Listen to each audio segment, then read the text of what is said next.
This is Marco Reus. This is Shinji Kagawa. This is Nuri Shahin. Hello, this is Jadon Sancho. And you're listening to the Yellow Wall podcast.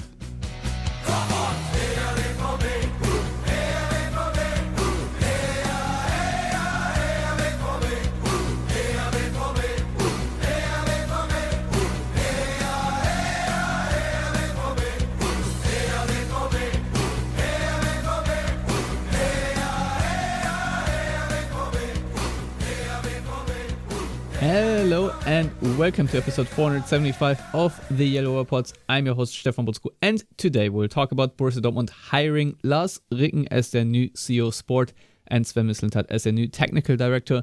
Also, we'll talk about the annoying 1-1 draw against Bayer Leverkusen, and we will talk about whether or not the upcoming league game against RB Leipzig is significant, considering there is a Champions League semi-final clash against PSG looming. For that and more, join me, Lars Pollmann. Hello, Lars. How are you doing? Hello, Stefan. I've just been listening to a lot of podcasts this week, and you are talking quite slowly because I listen to everything on 1.5 times speed. That's actually how I edit the Yellow Wall Pod if I do it, because I think since I'm a very slow talker, 1.5 speed is way better. I'm also here in 1.0 speed, Matthias Zug. Hello, Matthias. How are you doing? I am doing fine, Stefan. How are you? I'm doing fine myself, thank you. All right, let's get into it. I think we should lead with the biggest news, and that is, of course, that Borussia Dortmund announced, was it Monday? Yep. Can't even remember what day it was. That starting May 1st, Lars Ricken will be the new CEO Sport. That's a position that hasn't previously existed, but will take basically the sporting responsibilities of Hans-Joachim Watzke over and will be vested into Lars Ricken, who of course was the head of the youth coordinator, the head of the youth department. I don't know what the position exactly is in English. However, that is going to happen, and we will also have a new technical director with the old chief scout Sven Mislintat returning to Borussia Dortmund, also starting May 1st. Next to Sebastian Kehl, who remains the sporting director. I think that is momentous news. This is probably going to have a huge impact. Lars, obviously, Carsten Kramer and Tres also extended their contracts, but as you said in the pre-talk, maybe no one cares about this, but still, if you want to talk us a little bit through all the contract extensions and contracts that were doled out and not doled out, maybe we'll start there before we talk about what this means and who is in what exact position now. Yeah, so I think Lars Ricken has signed a contract until 2027, as you mentioned, as CEO of Sports, which is a position that had to be created because Hans-Joachim Watzke accumulated basically too much power and responsibility over the years. As, you know, the head of the CEO department, because they have 3 CEOs for different things, or I guess you would probably call Thomas Stress CFO. I'm not too much into the corporate world, so don't take my word on it, but basically Thomas Stress is still responsible for basically everything that has to do with Dortmund being on the stock exchange and compliance and all that stuff, and Carsten Kramer is responsible for marketing. Those two have also signed contracts until 2027, so they have stability on that level for 3 years now. I think it makes sense to have that all those contracts running for the same time, just so you don't have to worry too much about that. Sven Mislintat, you mentioned, has returned to Dortmund. He's also actually returned to the post of technical director because he held that for a short while after being promoted from head of scouting in, I want to say, 2017, yes. Shortly before he left for Arsenal. I'd forgotten about that little wrinkle, but yeah, you're absolutely right. Yeah, I mean, it's also Edin Terzic was the technical director. Obviously, Terzic and Mislintat will have very different responsibilities and roles. So what the basic reason behind that stuff is that in Dortmund's corporate organigram, I don't know what that would be, a hierarchy, whatever in English, directly below the chief executive or whatever, chief financial officers, and all that stuff is the director, the directors. So Lars Ricken was director of youth department, or however that would be translated into English. Now Mislintat is technical director. That's basically just a term to describe their rank in the hierarchy. I think in effect we'll talk a bit later about how the roles will shake out and what the actual responsibilities will be, but it has been reported, which I find quite interesting, apropos of nothing perhaps, that Mislintat has actually signed a contract running until 2028, so 1 year longer.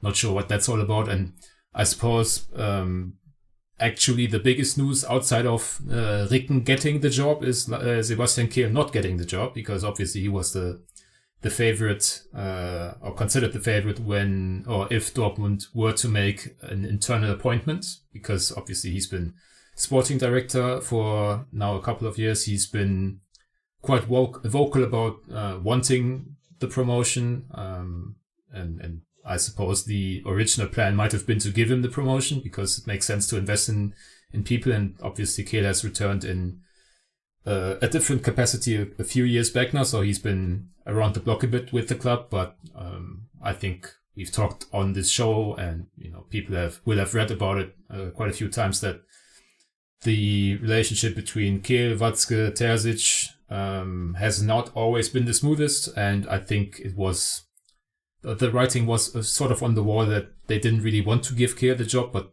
I think he was still the favorite because nobody really saw Ricken coming, and there was no obvious outside alternative. I mean, I think it's only 2 or 3 weeks ago that someone quite respected around Borussia Dortmund actually posed the question in an article whether Watzke would actually delay his departure from sporting responsibilities because they couldn't find anyone. So I think it's quite telling that nobody really reported on Ricken being a viable candidate, not because he isn't a viable candidate, but just because nobody really saw it coming. So I suppose we can give Dortmund credit for keeping that card close to the vest.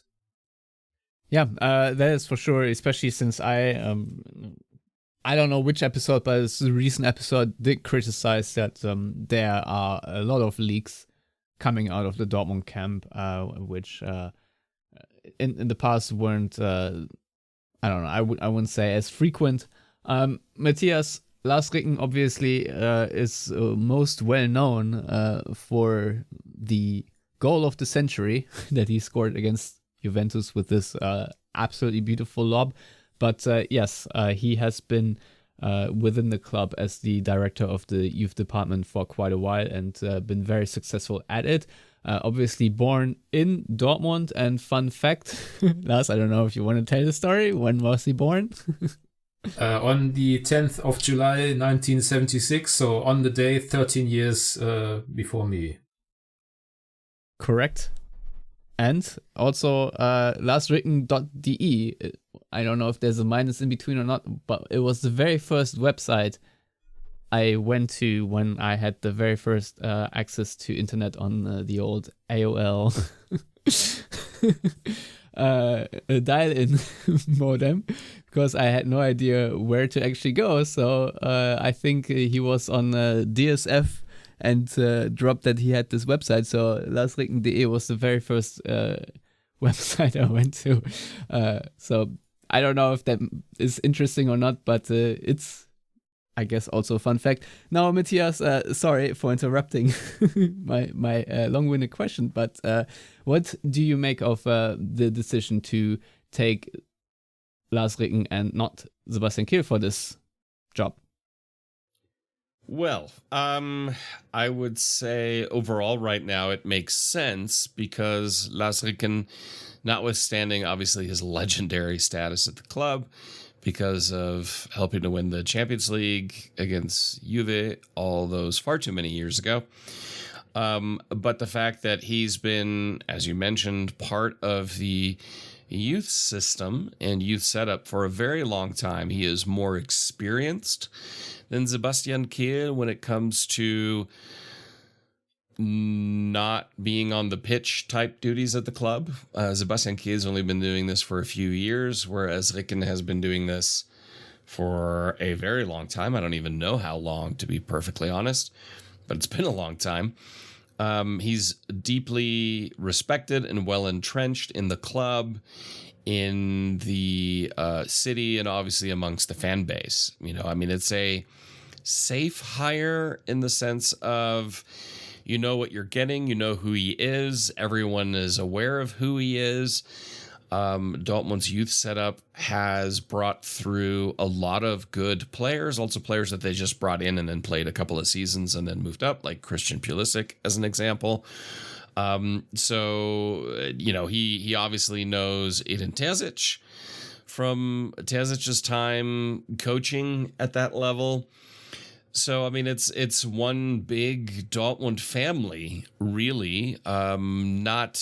Nobody is an outsider. Mislintat isn't an outsider. Yeah, he's an outside hire, but he was at the club for, a decade and a half plus, or a decade and a half. Yeah, more than that. I think 98 to 2017 or something like that.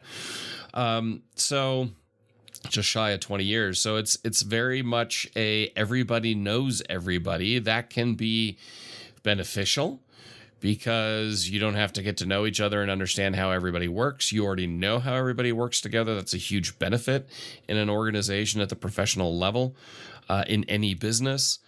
Now, as far as him being able to run the sporting side of things, I don't know.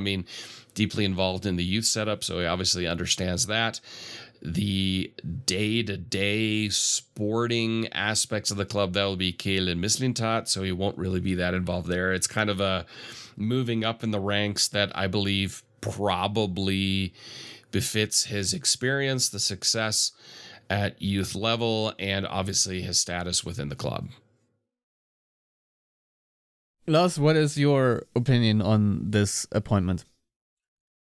Well, to be honest, at first I was quite surprised. Hadn't really occurred to me, even though now looking back, I think, for example, the appointment of Thomas Broich in the youth department, he's a very well-respected youth coach who doesn't necessarily, or I'm pretty sure he won't actually coach a team, but rather be I don't know how to put it, give the guidelines or whatever in the youth department. So having someone like that come in, obviously he's not going to take Ricken's job necessarily, but when an appointment like that is made, maybe our antennas should have gone up a bit. And I think a few people on Twitter I follow kind of made that connection, which I didn't necessarily make. But thinking back a bit, it sort of makes perfect sense because, as I alluded to earlier, it is quite a corporate role. I think Matthias hit it on the head. He's not going to be, the leading voice in the day-to-day business around the first team, which actually Watzke wasn't either. Obviously, Watzke was,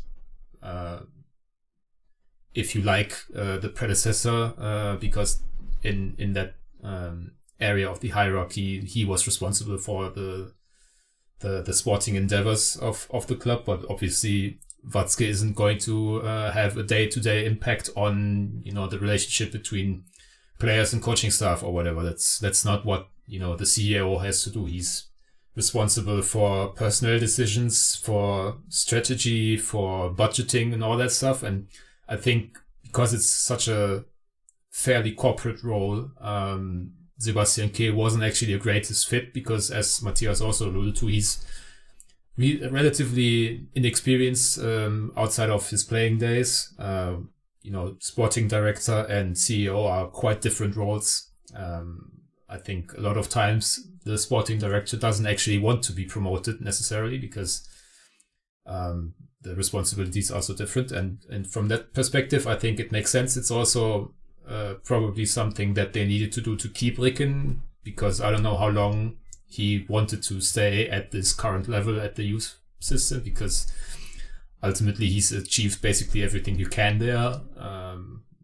Having turned Dortmund into a title machine at the under 17, under 19 level, I don't think a German side is very likely to win the Europa Youth League anytime soon, just because a lot of other teams are set up differently and take more of an aim in that regard. So I don't know how much more he could have achieved there. And at the age of 47, I think this is the perfect time to make another step. And he steps into a role that he should be more comfortable with. I think the most important thing about him, from all you hear about him from, public sources now, but also when you just talk to people who know stuff around the club, and obviously being at the youth level, that's a bit more accessible than, the Bundesliga side or whatever. He's a collaborative person. He's not going to, put his fist on the table, as we say in German, and have the Basta methods. He's going to allow people to work within their strengths and, use or make good use of what Kehl does best, what Mislintat does best, and ultimately be more of a moderator. And I think, as I said earlier, Watzke over the years assumed so many roles. He's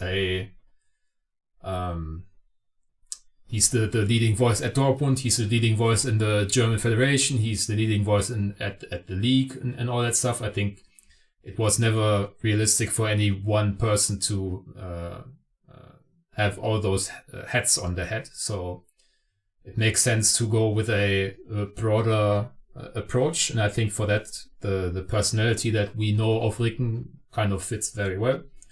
Obviously, nobody really knows if he's up for the job in terms of can he or does he have a strategic vision and all that stuff. But I think when someone has worked at this sort of level, obviously in a different capacity, but sort of level for, I think, 16 years now. I think he stopped playing and basically immediately went into the youth setup, which he's been director of for, I think, 3 years now.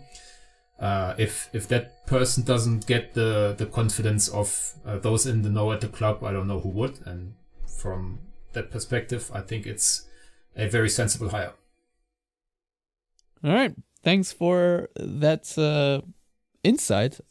I personally think that Lars Ricken is a very serene guy, and especially, I mean, you say he's not going to be communicating permanently, but I do think he will have to, play the part of every now and then speaking about the state of the union, if you will, and I have confidence in him doing a relatively good job communicating the overall state of Borussia Dortmund and opining on important matters of sports in Germany. So this is certainly, being the CEO of sport, if you will, of Borussia Dortmund, I think in German football is a very important role. And I think he started as the head of the youth department in 2021.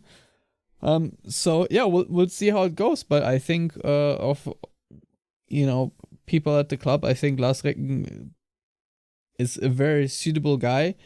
Matthias, do you think, or do you agree with me that Lars Ricken, especially in the PR sort of things, will do a good job, even though we all know he is not one that seeks out the limelight like a lot of other people in these positions? Well, I think so. He always comes across very amiable, very likable. He's a younger guy in the sense that he's under 65. He's under 50. So no, I think when it comes to that, he'll do well. And, he's well versed in the media spotlight, given the media spotlight that was around him when he came up through the youth ranks and played for Dortmund. And then, of course, scoring in the Champions League final. So, yeah, I don't think this will faze him one bit. Then I guess we can move on to Lars, you talked about the organigram hierarchies. Now we have a sporting director and a technical director. How exactly do you believe that maybe even this trifecta will work together? I've read your piece you wrote for Fußball.news. I thought it was kind of insightful because Yeah, Thanks. because when I it was insightful because when I opened up the other news articles that I first read, be it Ruhrnachrichten or I think that's all I read, honestly. No one really cared to describe how exactly their roles would look like. So if you could do the same for our dear listeners now, I would very much appreciate that. I mean, I have to preface this by saying that we are all sort of reading tea leaves a little bit. I mean, obviously, you talk to people who might know things, but it's not like anything set in stone because ultimately they... both Ricken and Mislintat only take up their new positions next week.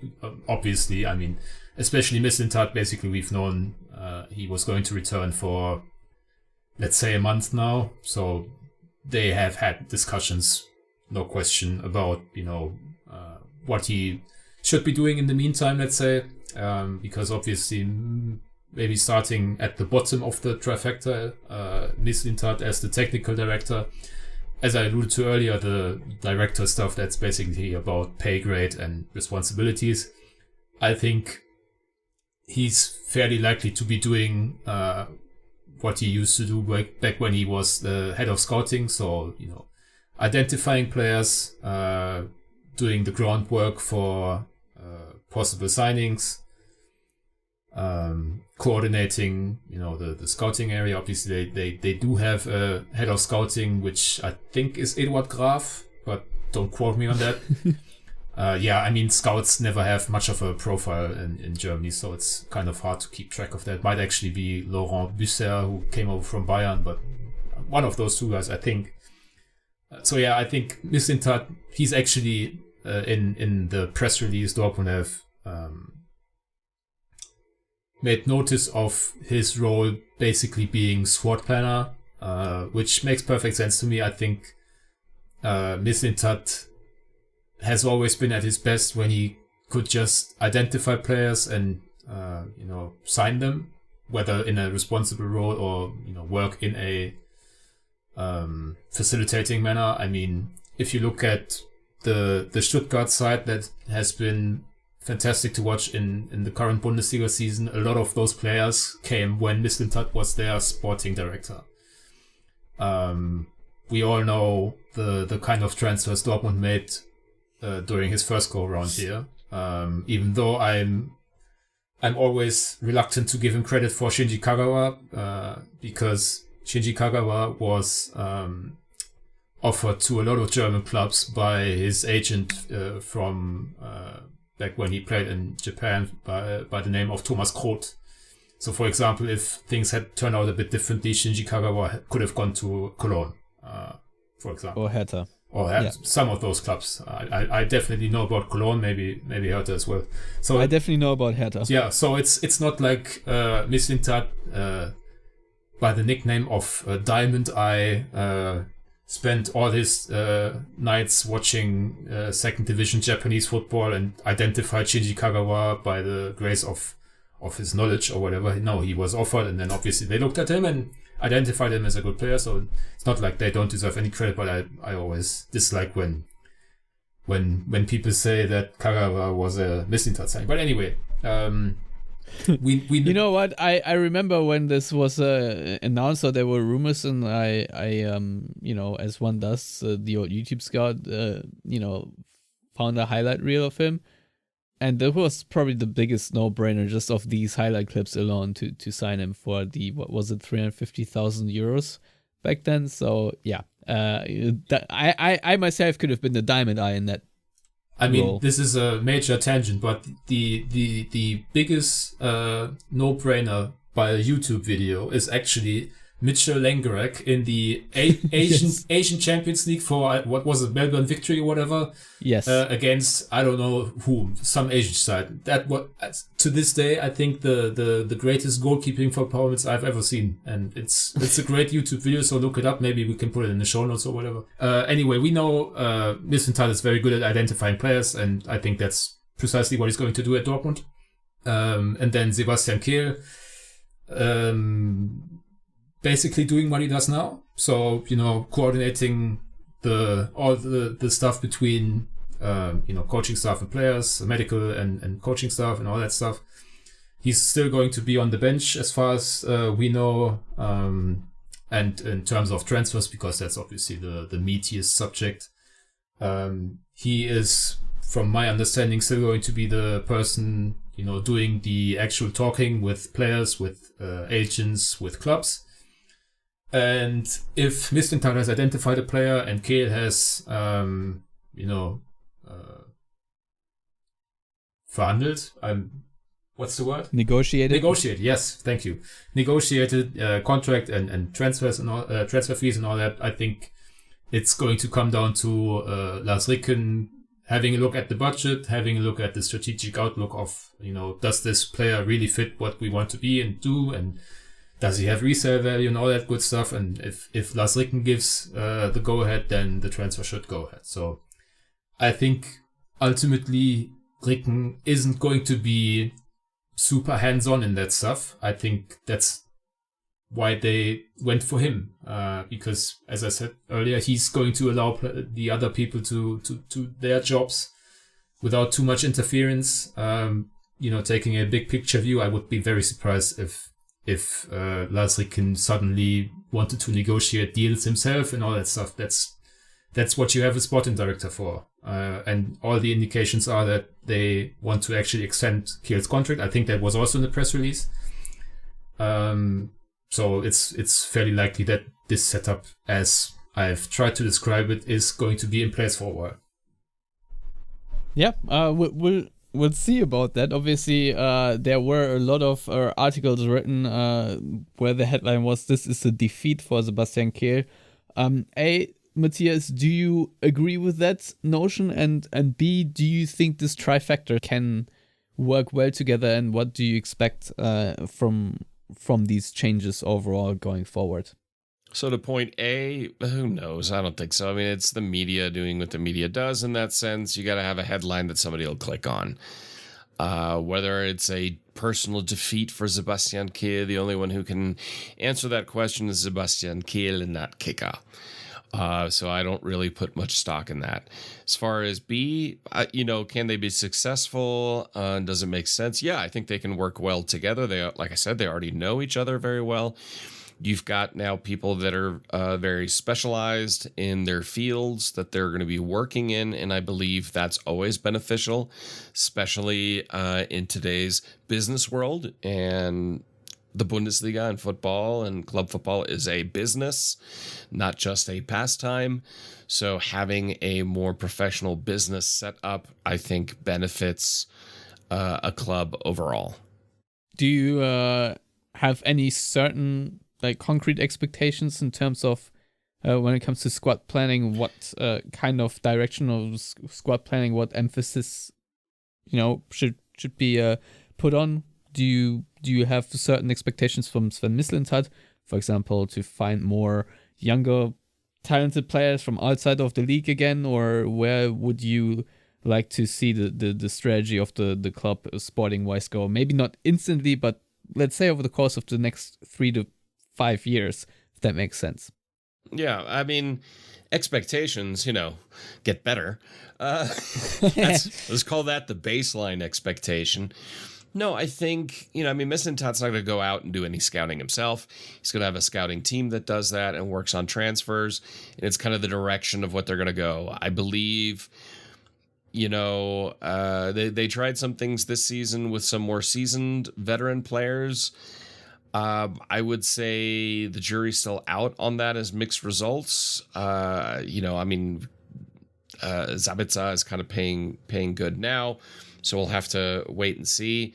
At the same time, you also have to look at the now champion of the Bundesliga in Leverkusen. They brought in players like Robert Andrich, Granit Xhaka, and Grimaldo, who are all 28 or older. And they have definitely helped that team, to say the least. So, finding a good balance, not going full youth project like they did for a few seasons, not just being a senior retirement home either. So finding a few players in their prime, kind of in that 26 to 30-year-old range, to supplement or as players kind of progress through. And then, find a few new talents, be that, I would say, also domestically within Germany itself. And in the surrounding areas, you look at Netherlands and Belgium and so on. And Denmark, I think expanding more regionally in that aspect, I think would really, really benefit the club. Not just looking for, hey, who can we find at PSG or Manchester City in their youth squads. Granted, that has paid off a few times. My expectation is a balanced approach. If you're going to bring in veteran players, they have to be veteran players that will have an instant impact. I would say Zabitza took a little bit longer than I would have liked, but he's still having an impact now when it's really, really important. So, yeah, I mean, that's kind of my expectation, a more balanced squad building versus one or the other. And, yeah, I mean, identifying the areas of the squad that need improvement, I mean, that's a baseline expectation of anybody in this job. But then also having a coaching team built around a scouting team, a youth coaching team built around that type of success, which is already there, thankfully. And kind of the stuff that you don't see on the weekends in 90 minutes. You know, that's really where that success can be built long term. Lars, what does this mean for Edin Terzic and his future at Dortmund? I think Edin is a very happy man right now because, as we've talked about ad nauseum now, there's a lot of familiarity, everybody knowing everybody. So I think that is probably also one of the reasons why Watzke envisioned this plan, because we all know how highly he regards Terzic. And, an outside hire, I think in American sports, there's always this new regimes means new quarterbacks and new head coaches. And if we can, transfer that to football or soccer, I think if, for example, I think the one outside candidate that, was talked about a little bit was Markus Krösche of Eintracht Frankfurt, who I think would have been a fine choice himself. I think the chances of him sticking with Edin Terzic long term, especially, would have been much smaller than Lars Ricken, Sebastian Kehl, and Sven Mislintat sticking with this, because obviously they know how they work together, maybe in different roles, but still they know their personalities. And I think Terzic sort of fits what they are likely going to be trying to do, which, as Matthias said, a bit more of a focus on younger players again, a bit more balance. And I think it makes sense to keep a head coach around, who's been quite successful, even though we are always talking about Dortmund having quite a lot of trouble. But I mean, they're in the Champions League semi-final. They've won a cup under his guidance, so they were one goal away from winning the league last season. So it's not like he has nothing to show for his work. And obviously, there's the very important factor of identification, and that is something, especially when you work with maybe quite a few new players, young players. I think it's important to have someone who makes clear relatively soon during their time in Dortmund how important this club is, not only for him personally, but for an entire city, entire region, millions of fans. So I think that all fits, and I think Terzic's long-term outlook is definitely better now than it would have been, let's say, Sunday evening. All right, before we move on to the Leverkusen and Leipzig games, Lars, do you have any doubts or concerns about the setup that we haven't talked about yet? I mean, maybe familiarity also breeds complacency a little bit. I think it's always a good idea to at least entertain the thought of going with a fresher perspective. But that doesn't mean necessarily that it won't work out. So obviously there's always a chance that, something goes terribly wrong. And we do know that especially Mislintat and Kehl are quite strong personalities. So I think a lot of people in the media are expecting there to be some sort of clash reasonably soon, maybe even during their first transfer window together. Or, who's to say that that won't happen, obviously, but I mean, they are in their roles for a reason. They all want to keep their jobs long term. Even Sebastian Kehl, despite this disappointment that he's surely feeling. I mean, how could he not? So I think that's something that people might just be looking for a bit more than necessarily is likely to happen. But obviously something like that can always derail even a perfect plan. So who's to say? Yeah. All right. I think we spent enough time on this subject, even though I think it is quite significant and needed some time to talk about. Now, Matthias, on or back to the Leverkusen game, which of course ended in a 1-1 draw with a nice little brawl in between. The German champions, not that much to play for other than their winning streak, I guess, in the first division, and unfortunately they did manage to keep that alive with pretty much the last kick or header of the game. But overall, what do you make of Dortmund's performance and how they stacked up against the German champions, who obviously rotated a little bit since the likes of Wirtz, Schick, Boniface did not play from the start? Meh. No, I mean, okay. It was better than the first time, which that's not hard. The result was pretty much the same as the first time.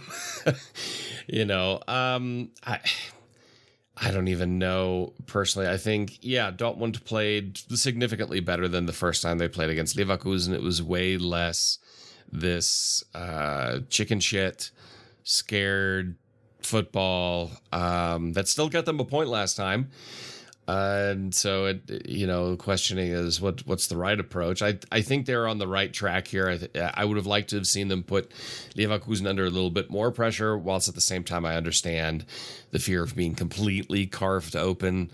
Leverkusen had the better chances overall, which you could see also in the XG. It's not like they had a ton more shots on target or anything like that. They had 3 versus Dortmund's 2. Dortmund had 8 shots total, and Leverkusen had 13 total. Without a doubt, Dortmund way less passive than they were in the past against them. You could even see that just in tackles made versus what Leverkusen. So they try to get more stuck in. They lost a little bit on the possession battle, but not as egregiously as the last time. The fact that Dortmund had no offsides, despite a decent amount of long balls, I feel like they could have pushed Leverkusen a little bit more in this match than they did. At the end of the day, the goal that they did score, that Füllkrug scored, was a really beautiful goal. The entire setup for that I thought was really, really well. It's funny that Leverkusen kind of scored a scrappy goal. I think I read they scored 12 goals after the 90th minute this season. So I don't even know how many points they managed to get after 90 minutes off the top of my head, but 12 goals after 90 minutes, it's quite phenomenal. And you mentioned that little brawl there towards the end of the match. It annoyed me. I'm still trying to figure out how nobody got sent off. But okay, fine. I'm annoyed more about the fact that that's actually the time that got added because of that was what afforded Leverkusen the draw in the end. So, okay, fine. It pissed me off more now I just kind of moved on. So it was okay. it was okay from Dortmund. It wasn't great. They didn't get outclassed completely. It wasn't embarrassing like it was the first time they met. So I guess better. I guess, Lars, what are your talking points from that game? To be honest, I think the Bundesliga is kind of dead for Dortmund. Ever since we know that, or we've known that 5th place is with a likelihood of 98 point whatever percent going to be enough to qualify for the Champions League, and obviously Dortmund have the avenue of actually winning the damn thing this season.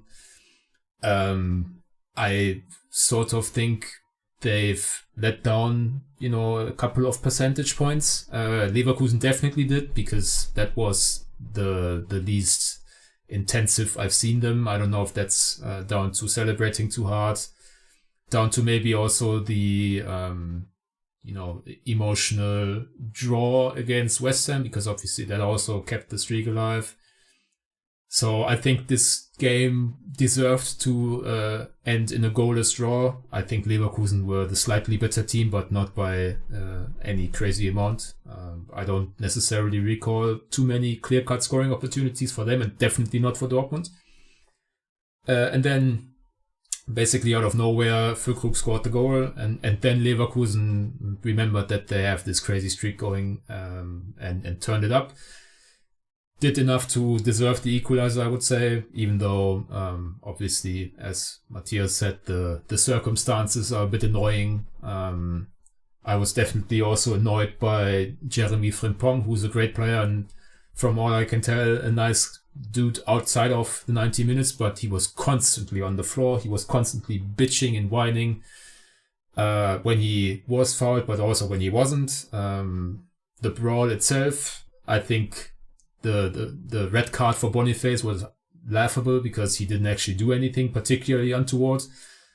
He was actually punished for something Granit Xhaka did, which was also not hugely, problematic. I mean, he dragged Schlotterbeck down, but I don't think there was any malicious intent in there. It's just something that happens in football from time to time. So, I mean, as I said, ultimately, I think, given the fact that fifth place, for all intents and purposes, is going to be enough,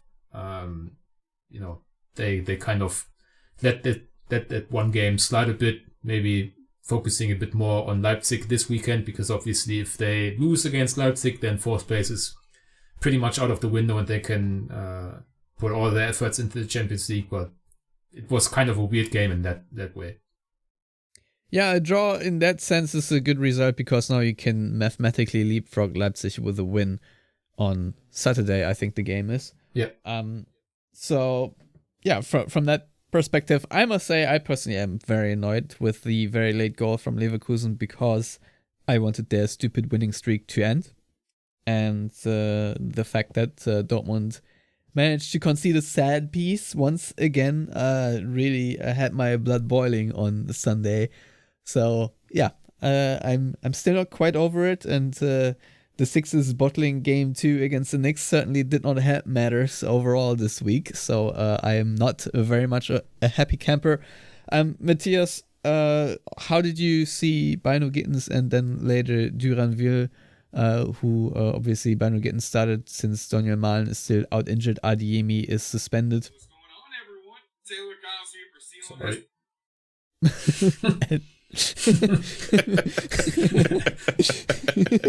What's going on? All right, well, I'll tell you what's going on. I'm pretty sure you also said Seahawks fans, which I'm quite surprised by, because I'm not a Seahawks fan. Sorry. All right, Matthias, before I ask you about the Legion of Boom, let's ask you about the Legion of Doom, which is Dortmund bottling things against Leverkusen. No, but honestly, Bino Gittens and Duranville, I think, deserve to be talked about. So, Bino Gittens, I thought he did okay. His passing is really good. I feel like that's a part of his game that's really improved a lot. He didn't lead the team in carries, which was kind of interesting. Those tend to be actually your defenders, at least at Dortmund. I'm surprised his take-ons keep going down versus someone like Jadon Sancho. That was an area we kind of bemoaned at times with Bino Gittens, that he tried it too often, it didn't happen. No, I feel like he's not trying it often enough. So he's still feeling his way there, but he is just 19. Duranville, I'll be honest, I mean, he attempted more take-ons than Bino Gittens in the short time he was on the pitch. comparatively. I mean, he was 8 minutes. Bino Gittins 82 minutes. He was actually a successful one. So it's that youthful, I'm going to try. But overall, he kind of stuck with it. He had, if I remember, one really good scene where he was tenacious after the ball, which I love seeing in young players. But in 8 minutes, his impact was marginal, aside from, I believe, giving away one weird free kick. But beyond that, it's just good to have him back on the pitch. Someone so young, who we had a lot of hopes for, and then basically got injured for an entire season. So that just gives Dortmund another attacking option on the wings, especially given that, the Marco Reus situation is kind of up in the air right now. So those are those young players. The unfortunate thing is Bino Gittins and Duranville both aren't proving to be reliable when it comes to health and fitness. So hopefully that is something that will change. Yeah, I hope so. Obviously, Duranville looked very raw, and the handball, if you will, ultimately led to the goal, and it was a very unfortunate circumstance, but Dortmund more or less had enough opportunities to defend their own goal, to be honest. But now moving on against Leipzig, Dortmund will be, of course, without Ian Maatsen and Emre Can, because both were booked for their 5th yellow, meaning they will be suspended. And Emre Can itself is a talking point in this game. The very weird penalty no call that he had, where he stepped on someone's Achilles, and VAR deemed that it must have been a hair outside of the line, because otherwise it would have been a slam dunk penalty. And of course, we all remember the video going viral later where he was demanding the ball, and obviously Schotterbeck did then pass it back to him, and not in a good way, but Emre Can still made the wrong call to then try to dribble around the pushing on player instead of just passing it back to Kobel, and thus it ending in a turnover and then a dangerous counterattack for Leverkusen. Overall, I thought he looked not great in this game, but he is Emre Can, and we've talked about it quite often. It's obviously annoying that Ian Maatsen will miss against Leipzig, because I think he is obviously a key player, but ahead of PSG, I'm also not quite sad about the rest that he will get, because as a fullback, you obviously have to run a lot, and Marius Wolf in the deputizing role looked okay against Leverkusen, so we'll see. Lars, you already talked about the circumstance that 5th place is probably going to be good enough to qualify for the Champions League. So how seriously should Dortmund take the Leipzig game now, considering that there is a Champions League semi-final around the corner after it? And of course, PSG have already postponed the game between those two semi-final games. Dortmund have not opted to postpone the Augsburg game. I don't even know if this was ever an option, but I just read this on Twitter. Tends to be just an option if you're Real Madrid or PSG. Let's be honest. I must say I was a little dumbfounded just reading this. I don't know if it's confirmed or not, because it's just the BVB news blog, so you always have to take this with a grain of salt. But last, back to my question, what emphasis do Dortmund put on this game now? Because obviously there's not a guarantee that 5th place will mean a Champions League qualification. I mean, it's as close to a guarantee as you can get at this point. I think actually what has to go wrong for Germany to not get the 5th place? Basically lose all the 6 semi-final matches of Bayern, Dortmund and Leverkusen. If one of them makes it to the final, it's guaranteed. If Aston Villa doesn't make it into the Conference League final, I think it's also guaranteed. Although France could theoretically also get past Germany, but that's even less likely. So for all intents and purposes, we can assume that 5th is going to be enough, and if not, then no, that's a worse collapse. Who do Leverkusen play? Roma. So basically you're saying that it's realistic that all 3 make it past, because I don't know if Bayern will make it past Real Madrid. Dortmund are certainly outsiders against PSG, and I don't know if Leverkusen will lay an egg in the Europa League. So I don't know if that's such a slam dunk. Doesn't sound. I think to me, even if that happened, I think it might actually be enough to win one of the 6 semifinals and 1 draw. So the permutations are so very obviously in Germany's favor that most people are just assuming it's basically a done deal. So that's what I'm choosing to do because I'm not going to do maths on a podcast. For the postponement of the PSG game, that's not actually PSG who've done that. It's Ligue 1 policy to do that for their teams in Europe. I think if Marseille wanted to do that, they could probably do the same. Not sure, because they are in the Europa League semifinal as well. It is just not German Bundesliga policy to do that, and Premier League doesn't do it usually either. So I don't think we can necessarily hold that against PSG. Obviously, there's enough other reasons to hold PSG in contempt, but that's not necessarily one of them. The Leipzig game, I think Dortmund will take quite seriously, not least because it's Leipzig. There's a lot of animosity there, even if it's mostly from a fan perspective these days, because I think Watzke and so on, they've sort of accepted that Leipzig is here, and it's kind of pointless to rail on against them.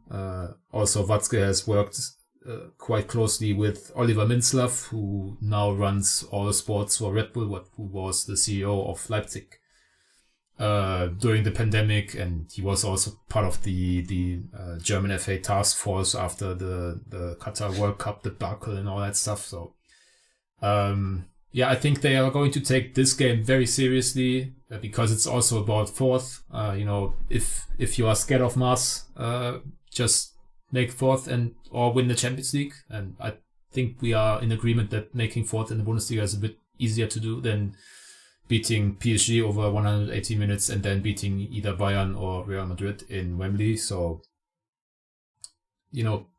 if this game goes wrong, then obviously the Bundesliga is dead for them because they're not going to make up 5 points in 3 matches over Leipzig, who've been on a great run of form. I think they've won like 19 of the last 21 points in the Bundesliga. And obviously Leipzig haven't been in Europe for quite a while now, so they are well rested all the time, which obviously lends itself quite nicely to the style of play Leipzig always have and also have under old pal Marco Rose.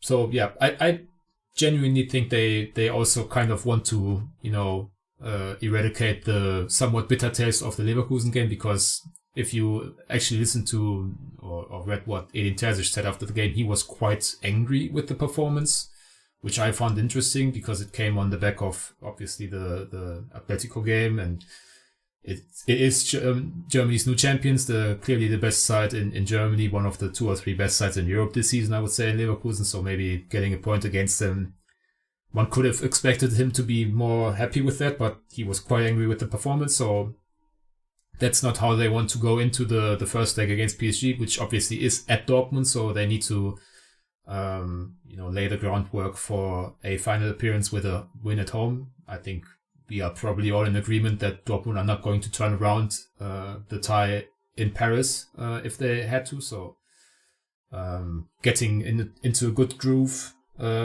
means taking the Leipzig game seriously. And as I said earlier, if they win, then they will obviously keep trying in the Bundesliga, let's say. But if they were to lose, and I suppose maybe even with a draw, then the focus would shift basically entirely onto the Champions League.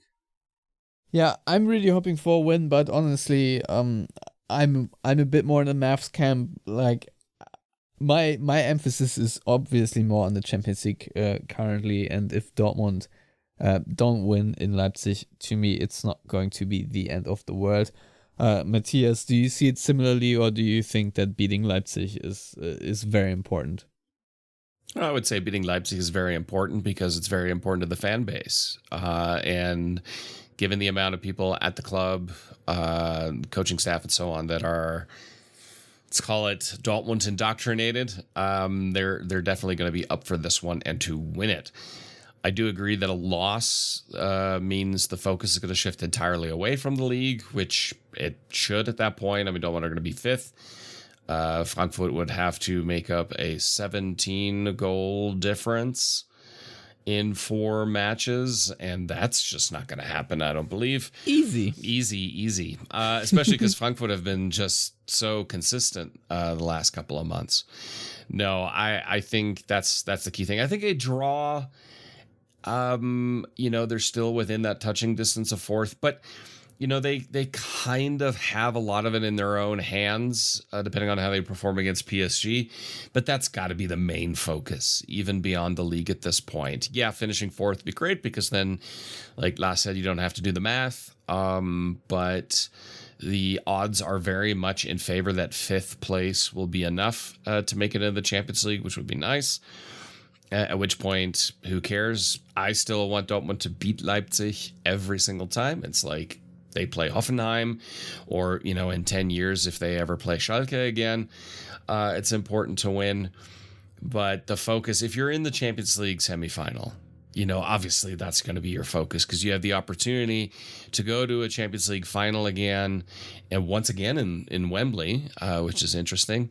So, yeah, it would be important, especially because they've played PSG twice already this season. The first time they played against them was kind of like the Leipzig match in the sense of it was embarrassing the first time they played against them, or Stuttgart. It was embarrassing the first time they played against them.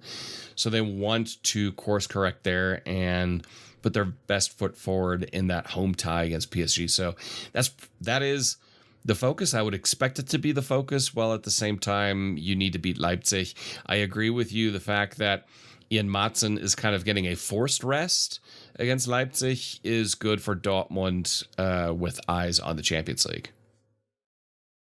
Yeah, I really do hope that Riasson will make the semifinals of the Champions League, because I think he has been laboring with some sort of tweak or something, and the way he plays, he just goes extremely hard in every game. You saw it against Leverkusen as well, and I just hope that he doesn't, pull a muscle or something during the Leipzig game. So that is sort of my only concern, and I was hoping that ideally you play Riasson and Maatsen one half each, if that makes sense, and otherwise, have Zulu and Wolf or whatever play as fullbacks. I'm not entirely sure how that would work, but I think Wolf can also play on the left side if need be. Certainly not ideal, but I think if there's a chance to make a Champions League final, you should take it. I too really hate Leipzig, and I really wish they would not exist, but I think they're bigger fish to fry, if that makes sense. Anyway, I thank you both for coming on the show and talking about a very important subject with Dortmund restructuring their front office. So I hope everyone out there had fun listening to that. And yeah, we will definitely be back after the Leipzig game, because I think Champions League semifinal deserves its own preview. So we will talk about PSG and the 2 legs in the week coming up. So until then, have a nice weekend. Goodbye.